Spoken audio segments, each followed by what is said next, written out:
नमस्कार दोस्तों, दिग्विजय शर्मा एकेडमी में आपका स्वागत है। आज हम AWS PRT के लिए डिविजिबिलिटी टेस्ट के ऊपर कुछ क्वेश्चंस करने वाले हैं जो कि आपके लिए काफ़ी इंपॉर्टेंट होने वाले हैं। तो क्वेश्चन शुरू करते हैं। पहला क्वेश्चन है, what is the largest possible 2 digit number by which 2179782 can be divided. तो इसके लिए हम अगर चेक करते हैं तो हमारा 50 जो है वो आंसर नहीं होने वाला है क्योंकि इसके पीछे 0 लगा हुआ है और यहाँ पर 0 नहीं है। ठीक है, तो इसलिए ये तो आंसर नहीं होने वाला है। ये बचे 3 ऑप्शंस। तो लार्जेस्ट क्या है, तो सबसे बड़े वाले से हम चेक करेंगे। तो बड़े वाले में 99 को क्या लिख सकते हैं, 9 × 11। तो कोई नंबर अगर 9 और 11 दोनों से डिविजिबल है तो वो 99 से भी डिविजिबल होगा। अब देखिए, हम 9 या 11 में से कोई भी चेक कर सकते हैं, लेकिन हम 11 नहीं करेंगे। क्यों?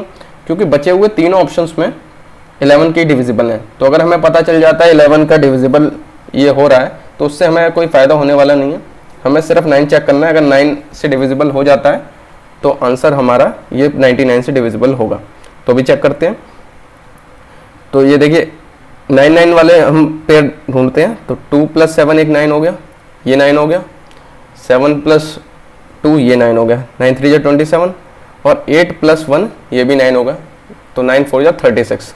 तो यहाँ पे हमारा 36 टर्म आ रहा है, सम ऑफ टर्म्स 36 आ रहा है, यानी कि ये 9 से डिविजिबल हो जाएगा। इसीलिए हमारा आंसर क्या है, 99 सही हो जाएगा क्योंकि ये 9 से डिविजिबल होगा। और 11 से भी डिविजिबल होगा क्योंकि बाकी सारे के सारे बचे हुए ऑप्शंस जो हैं वो इससे डिविजिबल हो रहे हैं 11 से। अगला देखते हैं question. A number of the form 10⁻n-1 is always divisible by 11 for every n is a natural number when n is. तो n की वैल्यूज हम अलग अलग डाल के देख ले रहे हैं।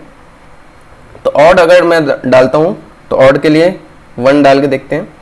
तो 10⁻1 करते हो तो 10 - 1 ये 9 आ रहा है, तो ये 11 से डिविजिबल नहीं हो रहा है, तो ये हमारा आंसर नहीं होगा।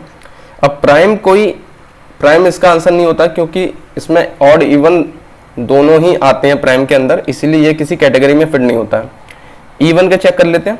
तो इवन में सबसे छोटा नंबर 2 होता है। तो ये अगर मैं डालता हूँ इसमें तो ये 99 आ रहा है, तो ये हमारा सही आंसर हो जाएगा क्योंकि ये 11 से डिविजिबल हो रहा है। ठीक है, तो इसमें सिंपल यही करना है, आपको हमेशा चेक करना है। अगर तो ऑड के लिए 1 और इवन के लिए 2 डाल के देख लेना है। ठीक है, इसमें 10⁻n + 1 करके भी आ सकता है। ठीक है, कुछ भी ऐसे जनरल कोई भी टर्म आ सकती है, तो आपको सिंपली चेक कर लेना है वैल्यू डाल के। अगला क्वेश्चन देखते हैं। Out of the following numbers which is divisible bye 132। 132 से कौन सा डिविजिबल है ये चेक करना है। तो अगर मैं 132 के फैक्टर्स करता हूँ तो मैं 2 से इसको लिख सकते हैं 2 × 66। अगर इस 6 को इधर ले जाते हैं तो ये हो जाएगा 12 × 11, ये कर सकते हैं। तो अगर मुझे ये इसकी डिविजिबिलिटी चेक करनी है तो मुझे क्या क्या चेक करना होगा। 12 को कर सकते हैं 4 × 3 × 11। तो 4, 3 और 11 इन तीनों की डिविजिबिलिटी चेक करनी होगी। ठीक है, तो सबसे पहले 4 का चेक कर सकते हैं। आखिरी के 2 टर्म्स देखते हैं। तो इसमें देखिए ये जो 18 है ये डिविजिबल नहीं होगा 4 से, इसीलिए पूरी की पूरी टर्म ही हमारी 132 से डिविजिबल नहीं होगी। बाकी में 20, 48, 20 ये 4 से डिविजिबल होंगे, तो इसीलिए एक तो हमारा एलिमिनेट हो गया है। बाकी देखते हैं। अब देखिए 3 से करने के लिए सम ऑफ ऑल टर्म्स करना पड़ेगा, इसीलिए 11 अगर दिया हो तो सबसे पहले 11 का चेक करना चाहिए क्योंकि इसी से ज़्यादातर एलिमिनेट होता है। तो मैं अगर इधर देखता हूँ, नीचे स्टार्ट करते हैं। तो ये 5 + 0 + 0, 5 + 0 + 0 ये क्या आ रहा है, 5 आ रहा है। और 2 + 2 इवन नंबर चेक कर रहे हैं तो 4 आ रहा है। तो 5 + 4 ये 1 आ रहा है। तो यहाँ पे 0 आता या 11 का कोई मल्टीपल आता तो हमारा आंसर हो जाता सही। इसीलिए ये 11 से डिविजिबल नहीं है, इसीलिए 132 से भी डिविजिबल नहीं होगा। और चेक करते हैं। तो देखिए ये आ रहा है 3 + 1 4, 4 + 8 12। तो ये 12 आ गया ऑड नंबर पे। और 8 + 4 12, तो ये 12 आ गया इवन नंबर पे। तो 12 - 12 0 आ रहा है। तो 0 आ रहा है, इसीलिए 11 से डिविजिबल होगा। तो ये हमारा सी आंसर हो सकता है। और चेक करते हैं। 7 + 5 12 हो गया, 12 + 0 12 हो गया। यहाँ पे 8 + 2 10 हो गया। तो जो इससे 2 आ रहा है इसीलिए ये डिविजिबल नहीं होगा। तो हमारे A, B और D एलिमिनेट हो चुके हैं, इसलिए आंसर सी हो जाएगा। अगर ये नहीं होता तो 3 से भी हम चेक करते हैं। ठीक है, अगला क्वेश्चन देखते हैं। If 653xy is divisible by 80 then value of x plus y. अब देखिए ये नंबर 80 से डिविजिबल है तो इसकी यूनिट प्लेस पे 0 होगा, क्योंकि ये क्या होता है 8 × 10 होता है, तो 10 से डिविजिबल है तो y तो 0 होने ही वाला है। तो हमें y की वैल्यू पता चल गई है, y की वैल्यू 0 है, तो x प्लस वाई की वैल्यू क्या हो जाएगी, x के बराबर ही हो जाएगी, क्योंकि y की वैल्यू 0 है। ठीक है, तो अभी यहाँ पे क्या है 653x, y 0 है क्योंकि, तो हम ये चेक करेंगे कि ये जो नंबर है इसकी लास्ट 3 टर्म्स 8 से डिविजिबल हैं या नहीं, ये चेक करेंगे। 0 इसमें हटा देंगे क्योंकि 0 का हम पहले ही चेक कर चुके हैं, तो इसको हटाना होता है इसमें। ठीक है, आखिरी की 3 टर्म्स चेक करेंगे, तो इधर देखिए इनकी वैल्यूज में डाल के देख सकते हैं। अच्छा, इसकी वैल्यू हमारी 3 नहीं होगी क्योंकि ऑड नंबर नहीं 8 से कटेगा। ठीक है, इसलिए इसके आंसर क्या हो जाएंगे 532, 534 और 536, इनमें से एक आंसर होगा। 2, 4 या 6 ये वैल्यूज हमने डालनी है। तो इसको मैं 8 से काटता हूँ तो 8 6 48 और 3 52, तो 52 8 से नहीं कट रहा है इसलिए ये नहीं कटेगा। इसी तरह 54 भी 8 से नहीं कटेगा तो ये भी नहीं कटेगा। 56 8 से कट रहा है इसलिए ये सही है। तो हमारी x की वैल्यू क्या आ जाएगी 6, x की वैल्यू 6 आ जाएगी, तो x प्लस वाई की वैल्यू भी 6 ही आ जाएगी, इसलिए आंसर हमारा क्या हो जाएगा डी हो जाएगा। अब क्योंकि यहाँ पे y की वैल्यू 0 थी इसीलिए हमने x की जगह डायरेक्ट जो x प्लस वाई के ऑप्शंस दे रखे थे वो यूज कर लिए हैं। ठीक है, अगला क्वेश्चन देखते हैं। What is the value of k if k 35624 is divisible bye 11।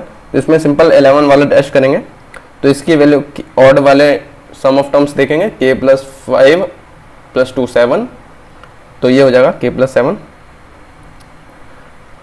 और इवन नंबर देखते हैं तो आ रहा है 3 प्लस 6 9 और 9 प्लस 4 13, तो इवन पे 13 आ रहा है, तो 13 में से मैं 7 माइनस करूंगा तो ये आंसर ये k की वैल्यू आ जाएगी, तो ये 6 आ रहा है। तो सिंपल क्वेश्चन था, k की वैल्यू 6 हो जाएगी इसमें। अगला क्वेश्चन देखते हैं। If 42573k is divisible by 72 then the value of k। तो 72 जो होता है वो 8 × 9 लिख सकते हैं, 8 और 9 दोनों का टेस्ट करना होगा।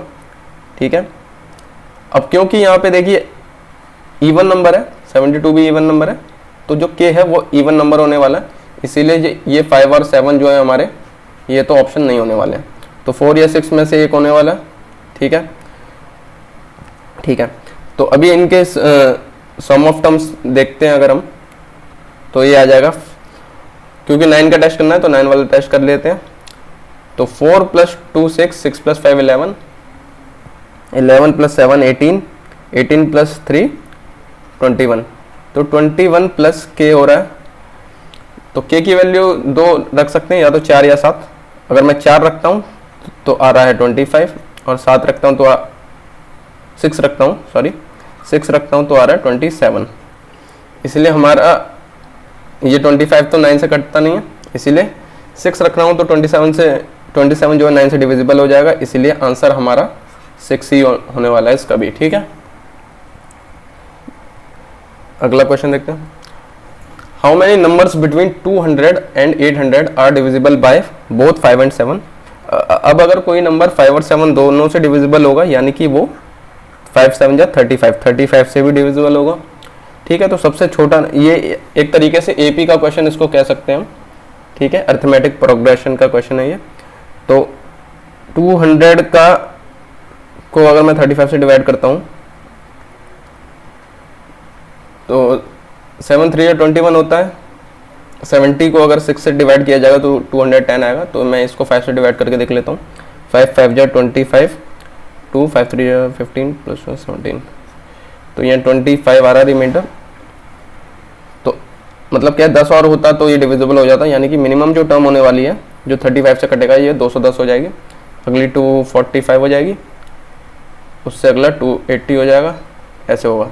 इसी तरह से 800 का निकाल लेंगे, लास्ट टर्म जो 35 से कटेगी, तो 35 2 जा यहाँ 70 आ जाएगा, और ये 100, तो फिर दोबारा से 35 2 जा 70, तो रिमाइंडर 30 आ रहा है तो 30 इसमें से माइनस करूँगा तो सबसे बड़ी जो टर्म होगी वो 770 हो जाएगी। अभी हम यहाँ पे AP का फॉर्मूला लगा लेंगे। तो nth टर्म का फॉर्मूला होता है A plus n-1 multiply by D. ठीक है, तो nth टर्म हमारी 770 रख लेंगे लास्ट टर्म को।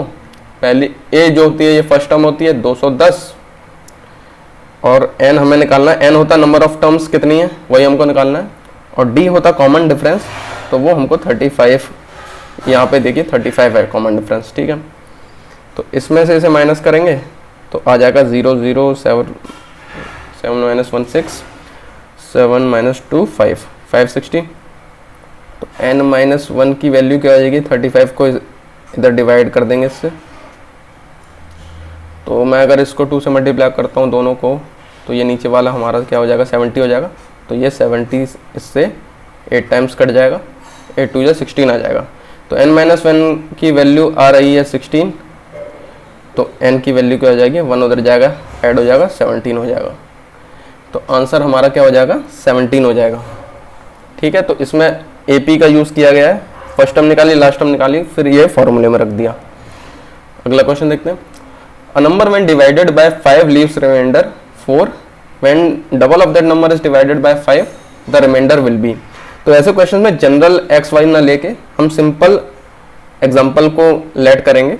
तो ऐसा नंबर जिसको 5 से डिवाइड किया जाए तो 4 रिमाइंडर आए तो उसका सबसे सिंपल एग्जाम्पल 9 होगा, क्योंकि 9 को अगर मैं 5 से डिवाइड कर देता हूँ यहाँ पे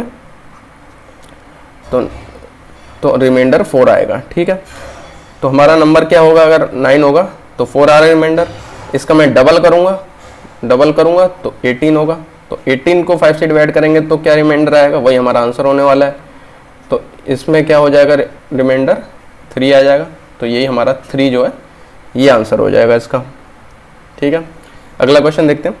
when a 3 digit number 984 is added to another 3 digit number 4p3 we get a 4 digit number 13q7 which is divisible by 11, the value of p plus q is। तो इसमें क्या हो रहा है 984 एक नंबर है, इसको ऐड किया जा रहा है किसमें 3 डिजिट नंबर 4p3 में, और जो आंसर आ रहा है वो हमको दे रखा है 13q7।